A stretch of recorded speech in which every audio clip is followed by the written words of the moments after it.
بسم اللہ الرحمن الرحیم۔ پاک پروردگار کے بابرکت نام سے شروع کرتا ہوں جس نے ایمان کی دولت سے مالا مال کیا اور محمد مصطفیٰ صلی اللہ علیہ وآلہ وسلم کا امتی بنایا۔ تمام ناظرین کو روحیل وائس چینل میں دل کی گہرائیوں سے خوش آمدید اور محبتوں بھرا السلام علیکم۔ ناظرین، آج کا ہمارا موضوع حضرت آدم علیہ السلام کی وفات کا واقعہ۔ حضرت آدم علیہ السلام کی وفات کیسے ہوئی؟ جب حضرت آدم علیہ السلام حابیل کی مصیبت میں برقرار رہتے، تب اللہ پاک نے حضرت جبریل علیہ السلام کو ان کی تسلی کے واسطے بھیجا۔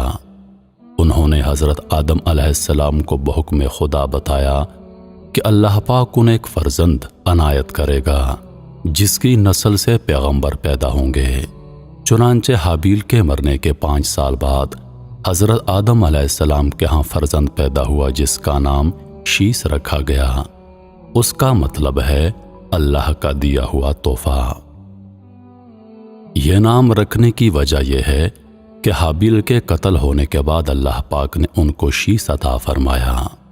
جب حضرت آدم علیہ السلام کی وفات کا وقت قریب آیا تو انہوں نے اپنے بیٹوں سے فرمایا، بیٹو، میرا جنت کے پھل کھانے کو جی چاہ رہا ہے۔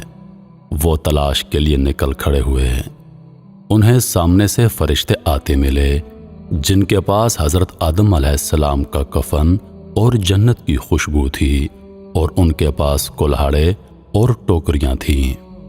انہوں نے کہا، آدم کے بیٹو، تمہیں کس چیز کی تلاش ہے؟ حضرت آدم علیہ السلام کے بیٹوں نے کہا، ہمارے والد بیمار ہیں اور جنت کے میوے کھانے کی خواہش رکھتے ہیں۔ ہم ان کے لیے جنت کے میوے تلاش کرنے نکلے ہیں۔ فرشتوں نے کہا، واپس چلے جاؤ، تمہارے والد فوت ہونے والے ہیں۔ اور جب فرشتے حضرت آدم علیہ السلام کی روح قبض کرنے کے لیے آئے تو حضرت حوا علیہ السلام نے انہیں دیکھ کر پہچان لیا۔ وہ حضرت آدم علیہ السلام سے لپٹ گئیں۔ حضرت آدم علیہ السلام نے فرمایا، مجھ سے الگ ہو جاؤ، پہلے بھی تمہارے ذریعے ہی مصیبت پہنچی تھی، مجھے میرے رب کے فرشتوں کا ساتھ دینے دو۔ فرشتوں نے ان کی روح قبض کی، غسل دیا، کفن پہنایا، خوشبو لگائی، آپ علیہ السلام کے لیے قبر کھودی اور لحد تیار کی۔ پھر انہوں نے حضرت آدم علیہ السلام کی نماز جنازہ ادا کی، انہیں قبر میں رکھ کر اوپر سے مٹی ڈال دی اور کہا، آدم کے بیٹو، تمہارے لیے یہی طریقہ ہے کہ جب بھی تمہارے ہاں کسی کی وفات ہو تو اس کے ساتھ یہی طریقہ کرنا۔ مشہور ہے کہ حضرت آدم علیہ السلام ہندوستان کے پاس سری لنکا میں دفن ہیں۔ ایک قول یہ ہے کہ مکہ مکرمہ میں جبل ابی قبیس میں دفن کیا گیا ہے۔ یہ بھی کہتے ہیں کہ حضرت نوح علیہ السلام نے طوفان کے موقع پر ان کی اور حضرت حوا علیہ السلام کی میتوں کو ایک تابوت میں ڈال کر کشتی میں رکھ لیا، اور پھر طوفان کے بعد انہیں بیت المقدس میں دفن کر دیا گیا۔ حضرت آدم علیہ السلام نے اپنے بیٹوں کو وصیت کی، شیس علیہ السلام میرا قائم مقام رہے گا، تم سب ان کی فرما برداری کرنا اور اس پر ایمان لانا۔ سب نے اقرار کیا، اور پھر حضرت آدم علیہ السلام کی وفات کے بعد شیس علیہ السلام نے ان کے کام یعنی رشد و ہدایت اور تبلیغ کی ذمہ داری اٹھائی۔ شیس علیہ السلام کے زمانے میں بنی آدم 2 قسم کے تھے، بعض وہ جو ان کی پیروی کرتے اور بعض قابیل کی اولاد کی تابعداری کرتے۔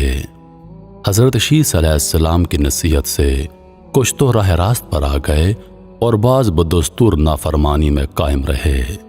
حضرت شیس علیہ السلام کی نصیحتوں میں سے کچھ نصیحتیں یہ ہیں، مومن حقیقی وہ ہے جس میں یہ خصلتیں ہوں، اول خدا کو پہچانتا ہو، اچھے اور برے کو جانتا ہو، بادشاہ وقت کا حکم بجا لاتا ہو، ماں باپ کا حق پہچاننا اور ان کی خدمت کرنا، صلح رحمی یعنی لوگوں سے نیکی اور محبت کرنا، غصے کو حد سے نہ بڑھنے دینا، محتاجوں اور مسکینوں کو صدقہ دینا اور رحم کرنا، گناہوں سے پرہیز کرنا، مصیبتوں میں صبر اور شکر الہی کرنا۔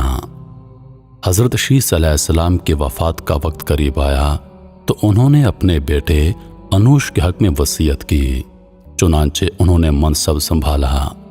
ان کے بیٹے کینن اور پھر ان کے بیٹے ملائل نے یہ منصب سنبھالا۔ ان کے بارے میں اہل فارس کا کہنا ہے کہ وہ 7 اقلیم کے بادشاہ تھے۔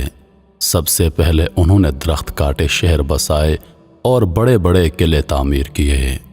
وہ کہتے ہیں بابل اور سوس ایران کے شہر انہوں نے تعمیر کیے۔ ان کی وفات پر ان کے بیٹے یرد نے ان کا منصب سنبھالا۔ انہوں نے اپنی وفات کے وقت اپنے بیٹے اخنوخ کے حق میں وصیت کی۔ مشہور قول کے مطابق انہی کو حضرت ادریس علیہ السلام کہا جاتا ہے۔